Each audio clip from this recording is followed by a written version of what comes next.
Water lily या lotus के लिए थोड़ी चिकनी मिट्टी चाहिए आपको। हैविंग सेड दैट, चिकनी मिट्टी with less organic matter. Organic matter पानी के पौधों में अगर ज़्यादा होगा तो काई जमती है, इसलिए चिकनी मिट्टी with less organic matter and heavy मिट्टी चाहिए होती है। इसलिए लोटस या वाटर लिली गमले में लगाते समय आप देखेंगे कई लोग आपको एडवाइस करते हैं कि नीचे आप मिट्टी डालें और मिट्टी के ऊपर कम से कम 1 इंच या 2 इंच आप एक हेवी सैंड का लेयर करें,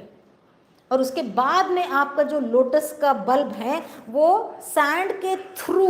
वो जो नीचे आपने जो क्लेई थोड़ी मिट्टी डाली हुई है उसमें आप उसमें बरी कर दें। वो इसलिए क्योंकि कोई भी ऑर्गेनिक मैटर अगर पानी में ऊपर फ्लोट करेगा तो काई जमती है, पानी में बदबू आने के चांसेस होते हैं और पानी की थोड़ी इकोलॉजी जो है वो खराब कर देता है।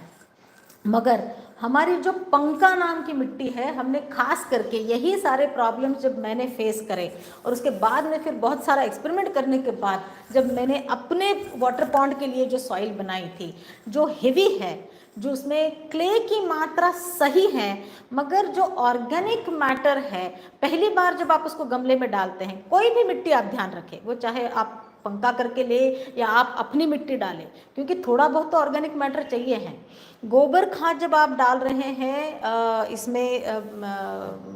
वाटर प्लांट्स में, ध्यान रहे गोबर खाद 10% से ज़्यादा मत डालिएगा। गोबर खाद की वजह से भी बहुत काई आती है। कॉम्पोस्ट की वजह से ऑर्गेनिक फ्लोटिंग मैटर मिलता है आपको, इसलिए हमारी ये जो पंका मिट्टी है हम उसको काफ़ी लंबे समय तक क्योर करते हैं ताकि सारा जो क्ले है, हमारी जो सारी हस्क, जो पराली जिससे हम बेसिकली हम मिट्टियाँ बनाते हैं, वो ठीक से डिकम्पोज हो जाए, उसका प्रोपोर्शन उतना ही उसमें 10-15% रहे। और उसके बाद में हम सजेस्ट करते हैं कोई भी मिट्टी आप जब